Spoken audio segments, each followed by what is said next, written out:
Hello and welcome. You're watching Your Trades with me, Kavita Thapliyal and Mansi Dave. And Mansi, what a day. In last 1 hour of the trading session, we saw a fantastic recovery, almost 750 points of recovery from day's low. And the Nifty ends 150 points up and closes above 24,600.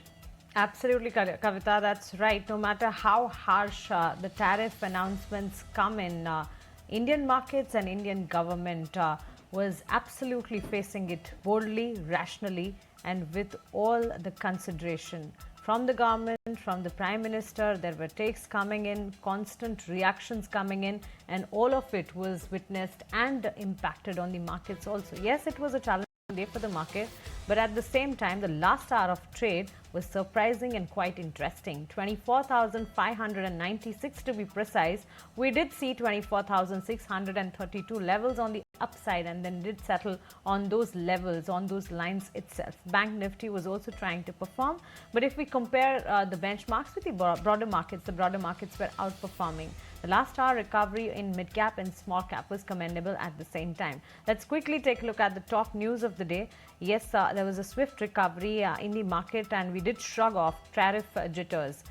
PM Modi was constantly giving his views after the additional tariff announcements by Donald Trump, and he did categorically say that India will protect farmers' interests under all circumstances. Talking stock-specific, Hero MotoCorp did soar on upbeat demand commentary coming in, good numbers, and it was impacted on the stock price. But on the flip side, BHEL did sink 6% on weak Q1 net losses did widen over there, so weaker result, and that was witnessed in the stock price as well.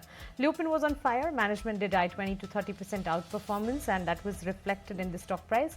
Talking about SBI, Tata Motors, TCS, these were the stocks which were doing the rounds on the back of news flow. And yes, mid-cap IT was another flavor which was doing positive in the trades today, Kavita. All right, let's move on, and it's time to help our viewers. We are ready for tomorrow's trade, looking at the uncertainty, and yes, we are also hoping for some kind of a relief in the evening from the US market whenever it opens. We are joined by Nilesh Jain, Head Derivatives and Technical Research, Centrum Broking. Nilesh, hi, afternoon, and welcome to the show. All right, so your take on the trade today, and also what's in store for tomorrow now? Very good afternoon to you, Mansi. Good afternoon to everyone. So today, looking at the sharp rebound towards the closing hour, we have seen that's a quite positive ending, positive closing we have seen in both Nifty and Bank Nifty. The recovery was seen across the board, barring oil and gas. So overall, looking at the setup, we may see a follow-up move in the coming session towards the levels of 24,700, 24,800. I would still wait for a breakout above 24,800 to call it as a short-term bottom. What we are witnessing right now is purely kind of a pullback, what we see in the bear market. But as of now, this pullback is likely to extend further towards 24,700, 24,800. It has a very strong support at 24,500 on the closing basis. Similarly, Bank Nifty as well has a very strong support at 55,500. That should be the stop loss for the long position, and on the upside, 56,000 is something that we are expecting on immediate basis. So the focus should be now on the stocks and sectors where we have seen a lot of short build-up. A short covering is quite possible. Today as well, we have seen a short covering move, and in the coming session, we are expecting momentum to continue in the beaten down sectors and stocks. Now, coming to stock specific action, banking is something that is looking positive now. So Axis Bank is right now is looking positive from a risk and reward perspective. We have seen a lot of build up on the short side, and also the counter was forming a lower top and low bottom. Right now, it is trading in the oversold territory, so we are expecting a strong pullback towards 1100 to 1120 on the upside, with a stop loss below 1060. Axis Bank is a buy, and apart from that, if you see the other space and stocks like PVR, Inox, this particular stock in past couple of trading session, we have seen a good base formation. The stock is on the verge of a multi-month breakout. The breakout level is placed at 1075. We are expecting this counter to break 1075 levels going forward. So PVR Inox is a buy for an upside target of 1125 to 1150. Stop loss should be placed at 1040. Okay, so these are the stocks on Nilesh's radar. Nilesh, along with these stocks, if we talk sector specific, consumption was a sector which was doing positive rounds during the session. And also IT did see a comeback. Is it too early to say that IT sector will see a positive momentum, at least mid-cap IT plays, and also your take on the FMCG basket? Right, Mansi. So Nifty IT space, we have seen a decent correction all the way from the levels of 39,000 to currently it is at 34,700. So looks like the worst is behind for the IT now. The risk and reward looks favorable. We are expecting a strong pullback in the Nifty IT space. Given the kind of setup we are witnessing in the heavyweight stocks like TCS, Infosys, HCL Tech, Wipro, all these stocks are trading at their lowest level in last couple of months now. So they are trading in the oversold territory. We are expecting a strong pullback in the index heavyweight counters that we have just mentioned. So on the back of that, we can expect Nifty IT to move towards 36,000 to 36,500 on the upside. Not only large cap, also mid cap stocks like Coforge, Persistent, and LTI. In fact, all mid-cap IT stocks are also looking positive for a pullback to continue. Now, coming to FMCG space, we have seen a bit of correction in couple of stocks on the back of numbers. But now looks like a gradual upmove is something that we can expect in the FMCG space after a decline of 3 consecutive sessions. Today also we have seen a strong pullback. So this pullback in the FMCG space may extend towards 56,000. It has a very strong support at 54,200. So that should be the stop loss. But when we look at the comfort that is coming in Nifty IT space, since we are expecting a strong pullback in the IT space. Mr. Jain, I think that'll be all. Thank you so much for taking time out and helping our viewers with formalizing their strategies in the trade ahead. Thanks. And we move on, and now with Trump imposing 50% tariffs on India, what are the kind of headwinds investors anticipate for the Indian markets? We spoke to market honchos to understand the near-term and long-term key drivers, both for equities and the economy. Listen in. Large infra names looks very good from the current level. Hotels and hospital stocks looks extremely good. Within pharma, diagnostic, or whether it's a domestic formulation, even generic, everything looks extremely good. NBFC has a potential to outperform banks. Insurance has potential to outperform banks. So financial services skewed towards insurance, skewed towards insurance side and the NBFC side. Then if I have to look at, then I look at very stock specific opportunity, because power is another thesis, which is a decadal call for us. Our valuations are not very, very low. And it's not what you call a place where you can do bargain hunting in a big way. But there are opportunities. We always have been going through opportunities. It will happen in the future also.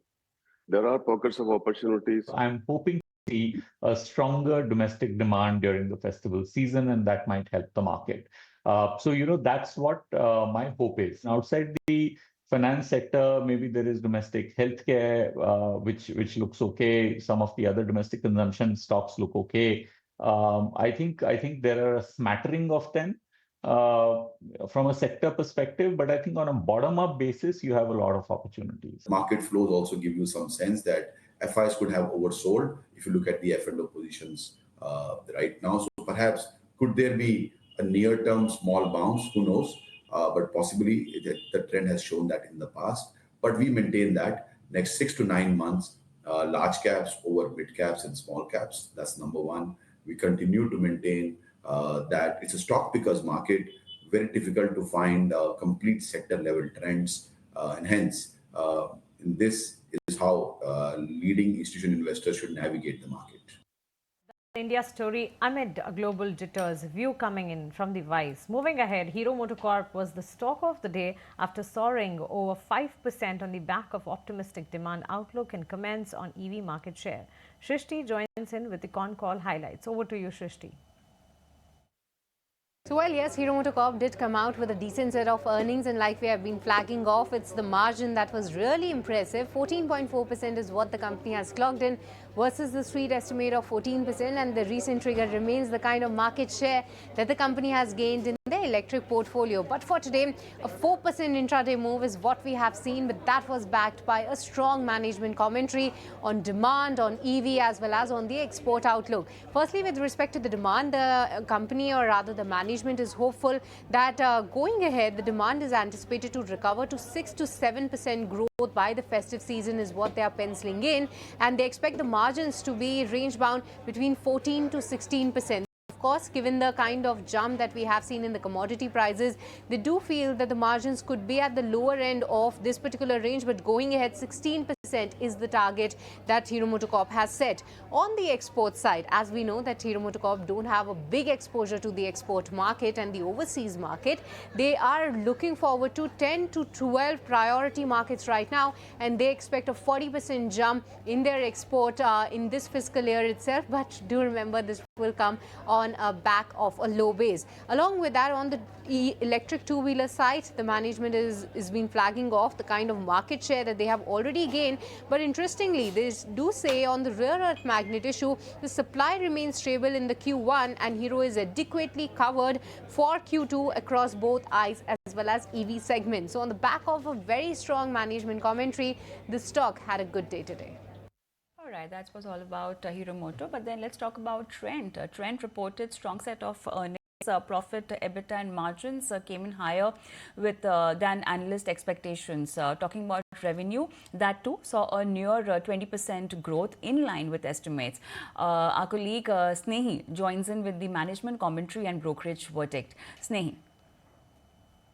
Well, absolutely. So if you take a look at Trent's Q1 numbers, a very surprising set of numbers on the good side, because we were expecting a muted show, but it's been better than our muted estimates. If you take a look at revenue, in line with our estimates at 4,781 crores, up almost 20% year on year. Net profit, EBITDA and EBITDA margin have been a beat, wherein EBITDA margin stands out the most, because we were expecting this number to be at 15.1% compared to 15.3% year on year. And in fact, this number has come at 17.5%. So big uptick versus our expectations. If you take a look at their store portfolio, total stores of 1,043 with 248 in Westside, 766 in Zudio and 29 stores across lifestyle concepts. Now, when it comes to management commentary, they've said that online revenues are up 35% and they contributed roughly 6% to Westside's revenues. Noel Tata, chairman, he says that they remain on track to build a sizable and scalable pure play D2C business, and they also say that Star is positioned to deliver consumer value and growth.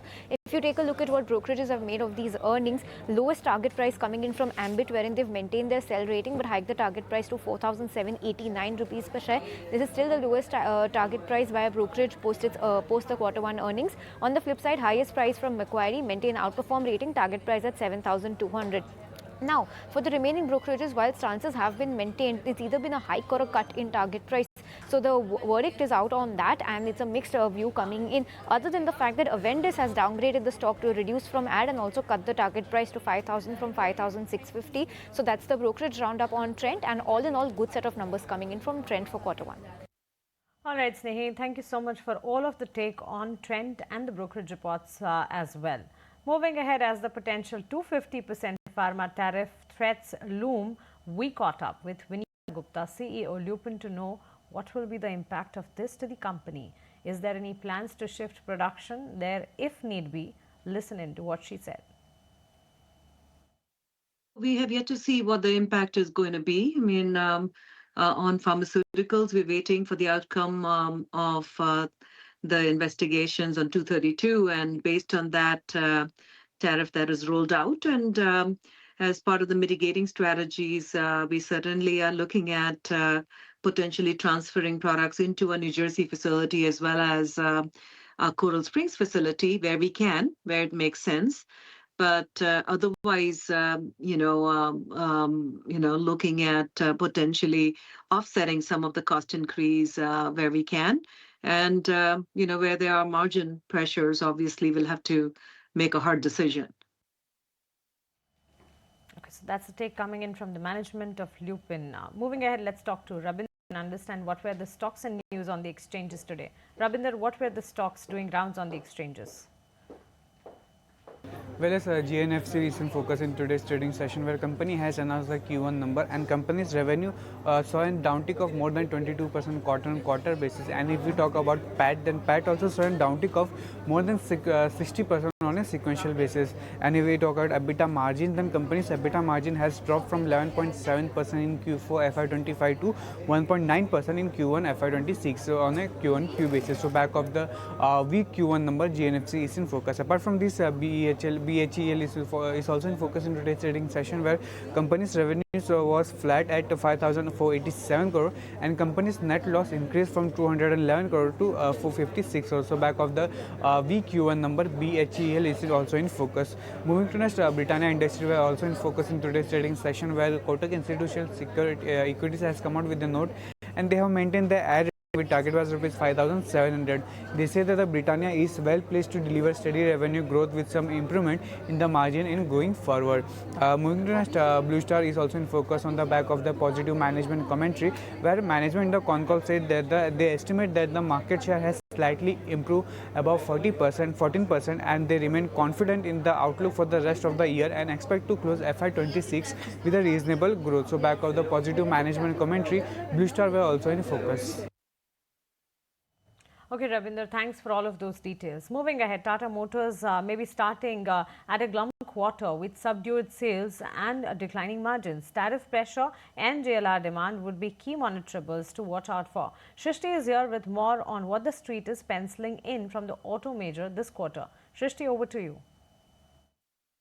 Well, when it comes to Tata Motors, not a great set is expected this time around, given the fact that we have already know what kind of a drop that the company has witnessed in their volume across the segment, be it the JLR volume, which has seen a decline of 21% on a sequential basis, while for the passenger vehicle and commercial vehicle side, a 15 to 19% drop in their volumes is what we have seen. Of course, all these factors will weigh in heavy on the consolidated numbers, but along with that, the key to note will be the JLR EBIT margins, because last time, if you remember, the company managed to surprise on the JLR EBIT margin front, and this time too, the expectations are very muted. In like JLR EBIT margin is expected at 3.2%, and that will be a significant decline on a YY basis. But yes, all eyes on that, because this time around we are anticipating that because of the export stoppage, rather with respect to the US tariff, their volumes and their margins will get impacted, and the negative operating leverage will kick in, and adverse forex will also have a role to play. But on the consolidated front, we are expecting a revenue of 99,305 units. EBITDA is expected at 9,938 crores, and the profit is expected at 3,408 crores, while the consolidated margin is expected at 10%. But in the management commentary, the new CEO of JLR, how is he planning to take the leadership ahead? What will be the key KRAs, and along with that, what's the demand outlook for the India business? All eyes will be on that. All right, Shrishti, thank you for all of those details. Moving ahead, the last banking heavyweight to report its earning is the country's largest lender, SBI, which is expected to see controlled cost ratios in another steady quarter. Varun Dubey joins in to tell us what the street is penciling in from the quarterly numbers of SBI. Varun, what should we expect from the numbers, the quarterly results of SBI? Well, we are expecting a slow growth quarter for SBI. In fact, Q1 has been a slow growth quarter for across banks, with the credit growth in single digit and also declining net interest margins, and the same is going to be for SBI as well. We expect the loan portfolio to grow by around 11 to 12% and the deposit growth to be around 12 to 13%. The net interest income will be in lower single digit growth of around 0.8%, and also the PPOP and profitability growth will be in low single digit, although the PPOP and profit would get some support from the overall lower operating cost and also treasury income, but yes, the growth will be subdued.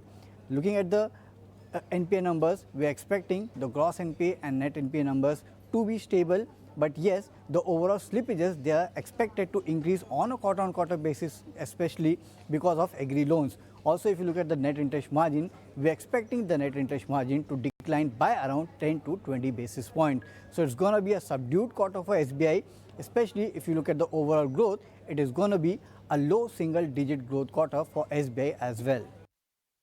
Thanks for that take. We'll keep an eye on the SBI numbers and also the reviews of the same while the numbers come out. But moving ahead, let's talk to Snehi and understand what are the triggers and cues to watch out for tomorrow. Snehi, what are the important cues for tomorrow? Well, yes, lots of cues to watch out for and lots of macroeconomic indicators to track as well. So let's start on that note. And back home, we're expecting to see the forex reserves data. That's going to be important to track, along with the trade data and current account data that we're expecting from the Japanese market. So these cues are going to be very important to watch out for. Shifting focus back home, in terms of Q1 earnings, you'll have 3 Nifty companies coming out with their Q1 numbers, and they'll be in focus on the back of that. The likes of SBI, Tata Motors and Grasim from the Nifty 50 pack. But even from the broader end of the market, a whole host of stocks will be in focus, the likes of Chola Financial, Garden Reach, Siemens, JK Tyre, Manappuram Finance, Star Cement, Voltas, TVS Supply, lots of stocks to watch out for. So keep a close eye on all of them on the back of their Q1 earnings. Other than that, some of these stocks will be in focus on the back of their AGMs that they'll be holding, the likes of Marico, HDFC Bank, Crompton Greaves Consumer and Biocon. So watch out for all of these companies, and especially HDFC Bank. Any commentary from the management in their AGM will be key to track. In terms of corporate action and board meetings, watch out for Nestle India. That stock is going to be trading ex-bonus in the ratio 1:1. And other than that, it's going to be names like ABB India, Alchem Labs, Aurobindo Pharma, CAMP, CEAT, IOC, Nestle, and a whole host of other stocks that will be trading ex-dividend. So keep a close eye on them as well. The lock-in period will be ending for Ola Electric, wherein 10% equity shares will be coming out of lock-ins. Expect some stock momentum on this name as well. So, well, that's the list of all the cues to watch out for. All of them very important to track. All right, Snehi, thank you for all of those updates. Well, on that note, it's a wrap up on this segment of your trades. It's a goodbye from me, but there's a lot lined up on the other side. So you stay tuned with ET Now. Thank you.